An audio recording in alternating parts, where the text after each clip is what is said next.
First test, last week was a barbarian match, and we would like to set the tone. Obviously, Italy there's some guys a bit of unknown to us, and obviously we could analyse them from Six Nations and what they did last year.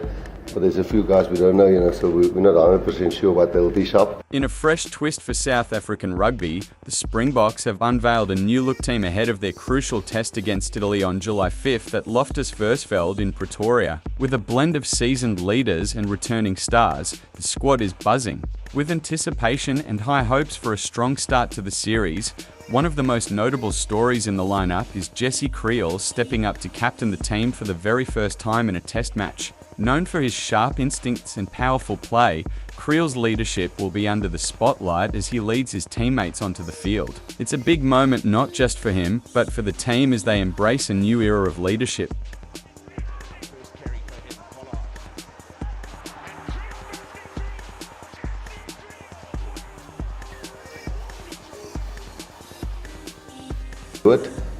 So we'd like to have the captain on the field.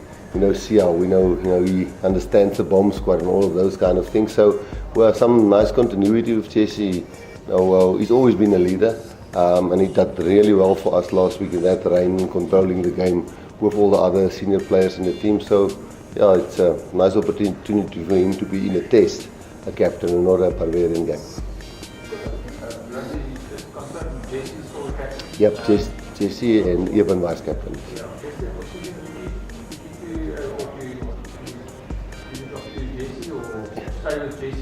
Yeah. Keeping in mind that you have given No, for sure.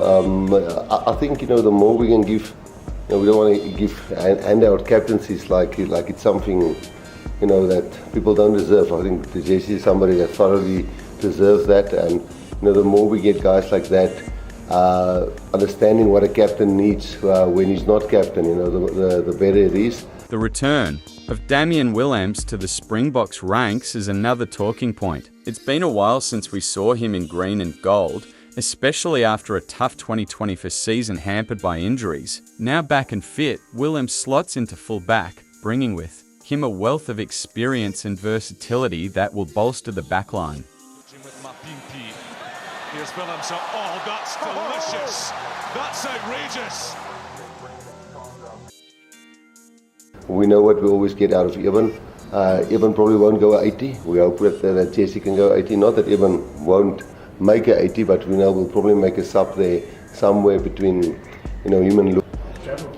Yeah, I'm happy for him. First of all, we all thought it was really serious when he pulled out of the preparations or the final squad for the 2023 World Cup, and we thought it's quite serious. And to see him back, both shoulders. He had so many shoulder problems, but he looks all healthy.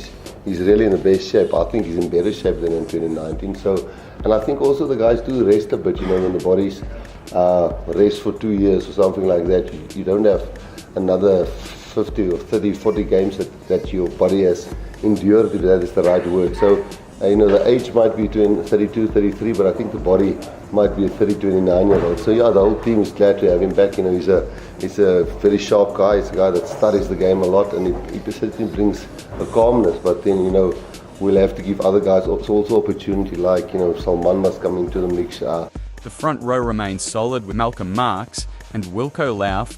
Their scrummaging prowess will be crucial against an Italian side that's known for its physicality up front. We've been there when Italy beat us, and I can remember the World Cup pool game. We actually organised that game to be probably our most vital pool game in 2019. You know how big that game was. I think they reserved a red card in that game, which maybe swung the momentum a hell of a lot in our way.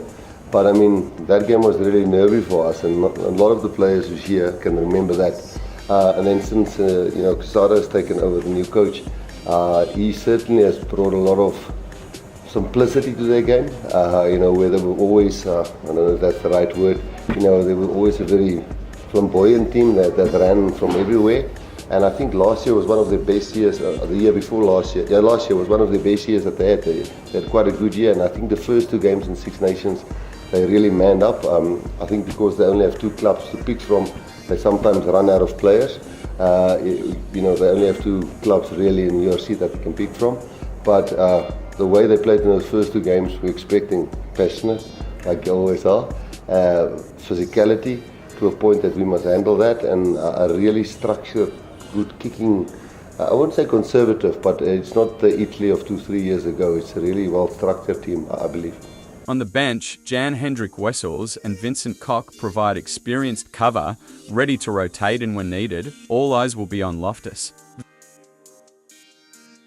Speaking of comebacks, Clark is also back in the fold after a long absence due to injury. His energy and tactical kicking have been sorely missed, and his presence on the bench gives the squad a reliable option at scrum half when called. Upon, fans will be eager to see how he slots back into the team dynamic. The backline largely stays consistent with the one that faced the Barbarians, which is a sign of confidence in the current group's cohesion and form. Alongside Willemse, Cheslin, Colby brings his trademark pace and footwork on the wing, while Kurtley Arendts continues at the other wing, known for his explosive speed. The second row sees the towering presence of Ludwig Jagger and the ever-reliable Ebenezabeth, who continues to be a rocket lock. Their partnership is key to the set-piece stability, and their experience will be vital in guiding the younger players like Vincent Chituka, who starts at blindside flank in an energetic loose trio. Thank you for watching this video. If you enjoy the content, please take a moment to like, subscribe, and leave a comment letting us know what you thought. Your support means the world to us here at Rugby Chopper, and we're committed to continuing. Tux and Tunu, just on the phone before I came in, and we thought there was going to be a 6-7 week injury, but it's looking good for him. Obviously we got Boan in for cover there. Then, Frans Malherbe is definitely out for the season. Jean Klein 6 weeks, knee, definitely 6 weeks. The way Munster will obviously give more clarity on that.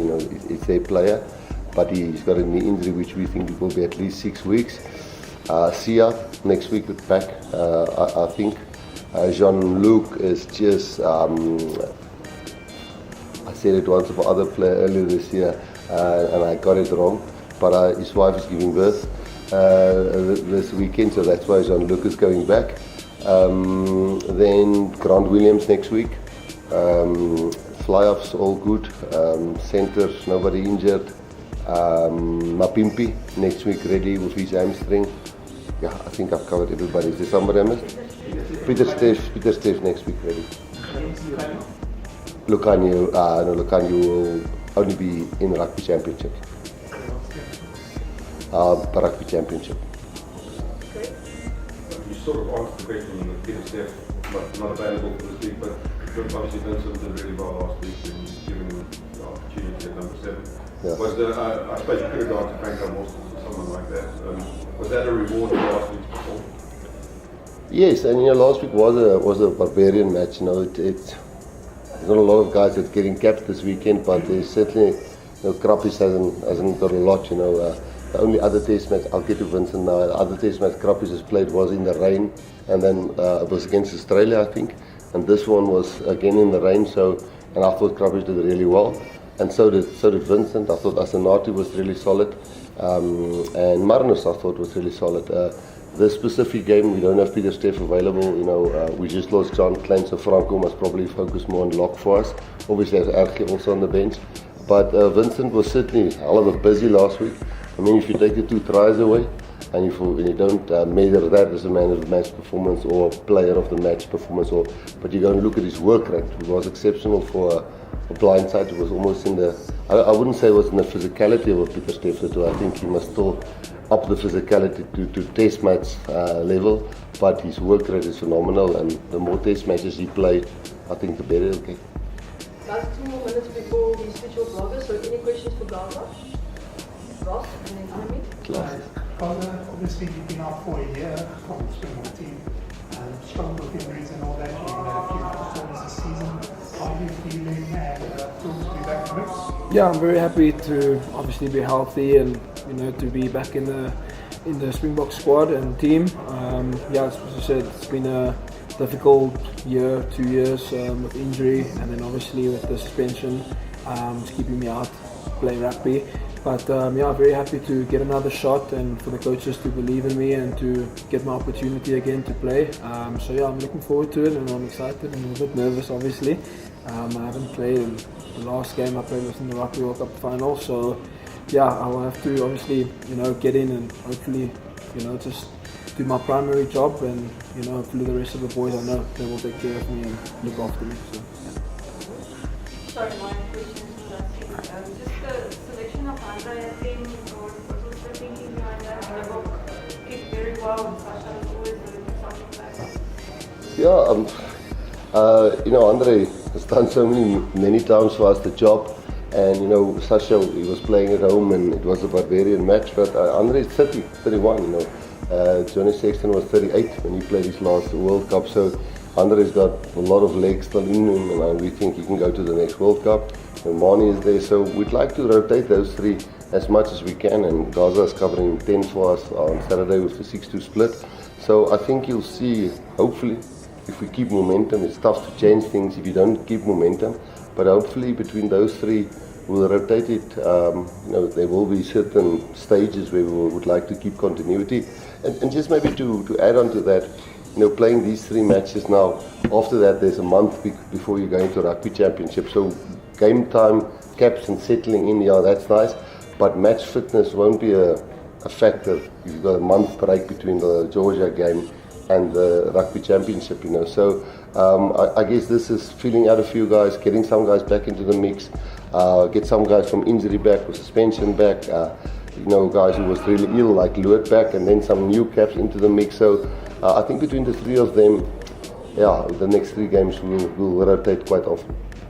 Before videos go, any last question for Gaza? Right? If my memory serves me correctly, you won the game for the Boks with the kick against Wales at Loftus not that long ago. Does that give you some, you say you're a little bit nervous, but maybe that memory is a good one for you? Yeah, definitely. I mean, that was a good memory. It was a scary day for us there at Loftus, but we did really well in the second half to come back.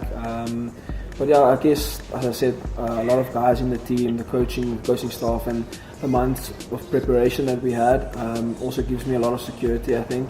I think as soon as I probably get out onto the field and touch the ball on the first touch and probably sing the national anthem, I'll probably get into it and forget about the nerves and settle a little bit. But yeah, I mean, you are playing for the Springboks and for the national team, so it does come with a little bit of added pressure, but yeah, it's something I'm looking forward to as well. And as I said, I've got great outside backs and experienced